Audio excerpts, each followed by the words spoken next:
Hey, I'm making a Christmas cheese and onion quiche. And I have actually done the pastry bit because there's a bit of sitting around with all that. And I did a different pastry, the pastry recipe, because I've done a gluten-free pastry. But I thought I'd show you the recipe. It's so quick and easy. And the pastry case, you can make it the day before if you wanted.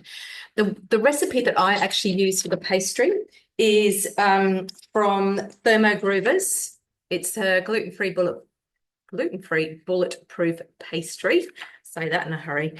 It's plain flour, so I've got gluten-free flour, butter, salt, and yogurt, and that's it. And she has the most amazing book. So look up Thermogroovers, and this comes from her book. It's obviously copyright, so I can't share it, but it's a great pastry. It's got a little bit of a, because it's got the yogurt in, it's got a little bit of a sour taste in a way, but I really like it.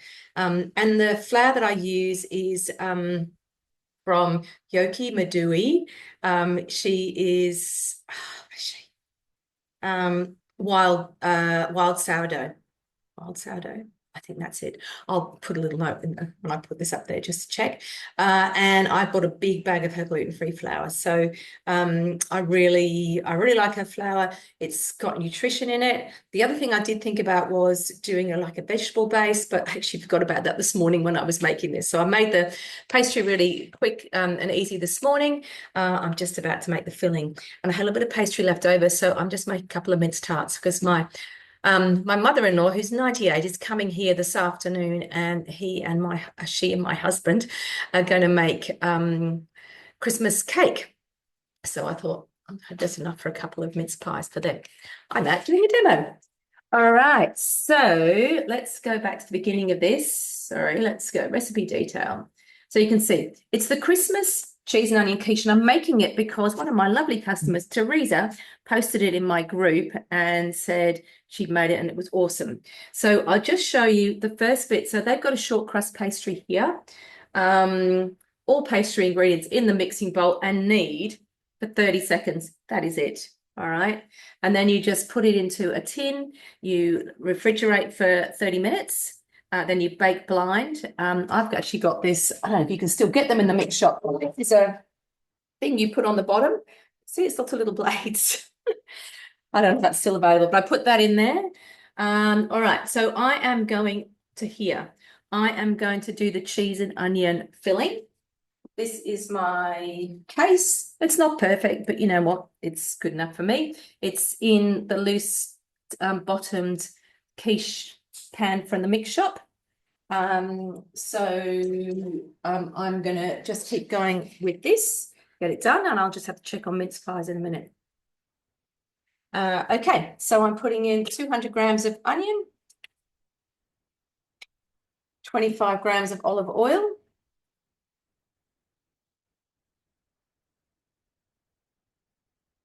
a little bit more than 25 grams. It's okay. My lid on, 3 seconds, speed 5.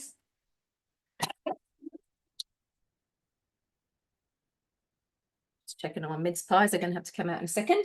Scrape down with a spatula. So there are my onions. Scrape it all down.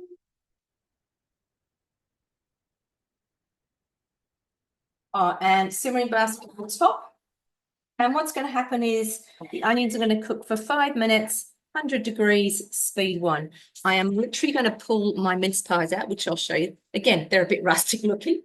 Oh,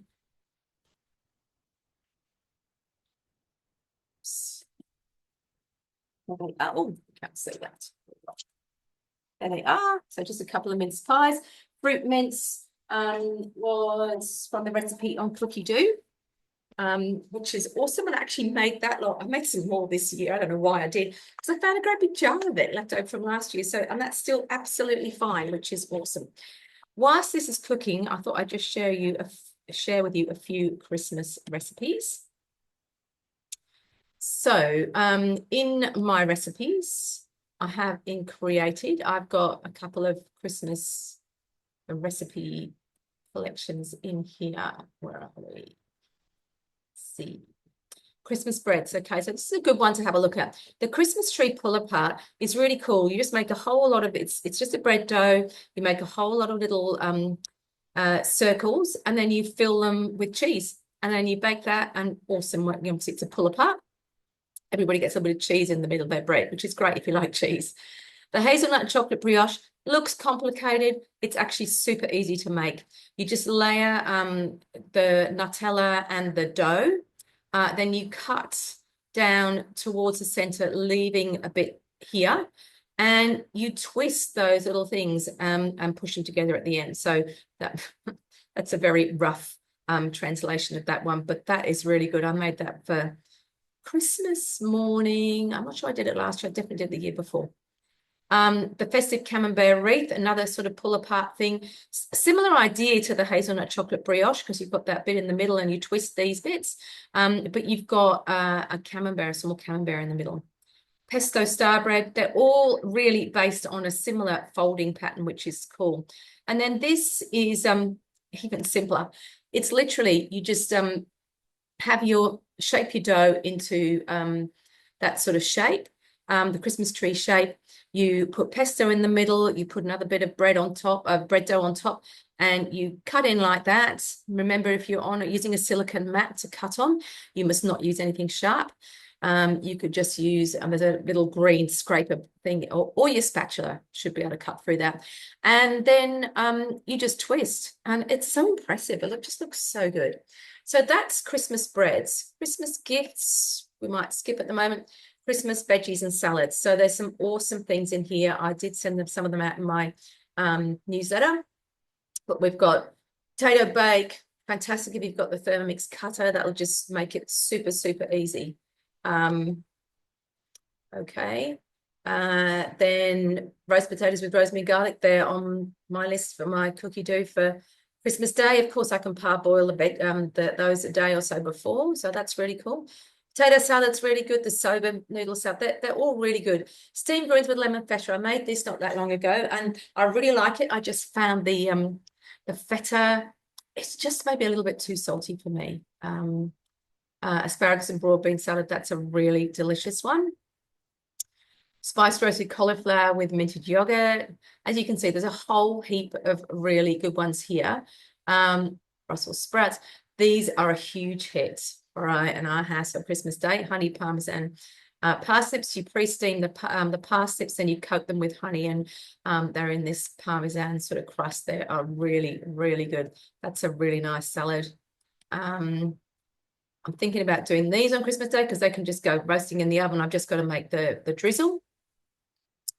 Brussels sprouts we're definitely going to have on, but I think Andrew's going to do those in a pan. That salad's really good.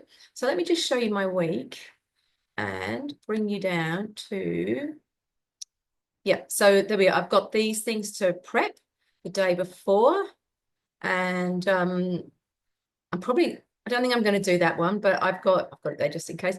The cauliflower hummus with green vegetables. I thought that'd be a good way of getting a few different veggies in. And we've got some, pomegranate in there and a few little flakes of almonds and everything too. So there's certainly heaps and heaps of things that you can have a look at in Cookie Doo. And we have 20 seconds. So we'll come back. I'll stop sharing. We'll come back to here. And so we've got 9 seconds now. So I'm going to bring my base over here. Get that little bit of brush. Okay, so pour, it's pretty much cold, my pastry base. Let's pour this in.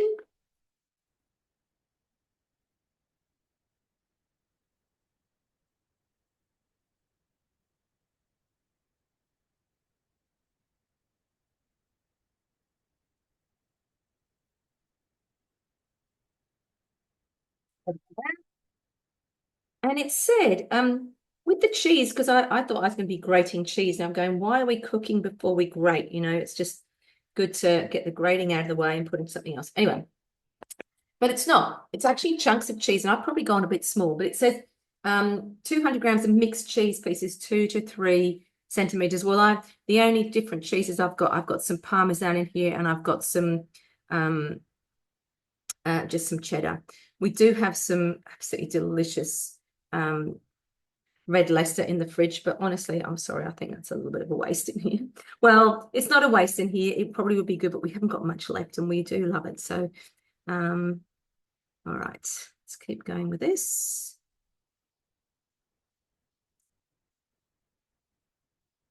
Here we are. So I've got the cheese and the onion on there.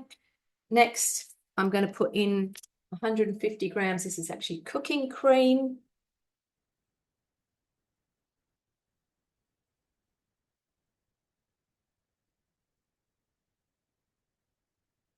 There we go.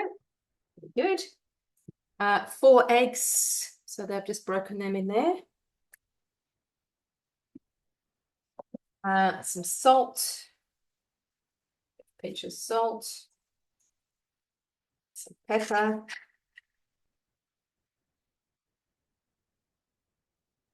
Move on with the measuring cup in there. 30 seconds, speed 4.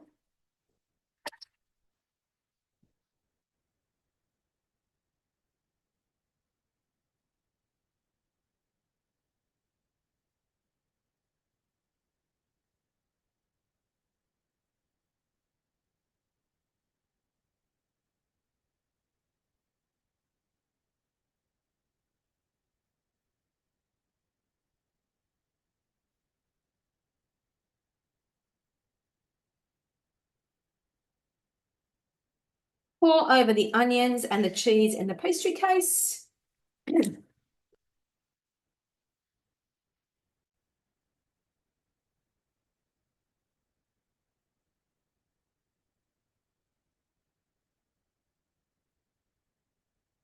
Might have a bit of a leak here. Might have to put this over something in the oven, I think. All right. So let me put that on.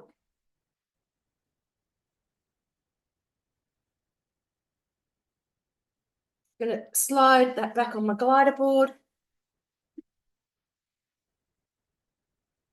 Oh, it looks all right so far. All right. So there it is.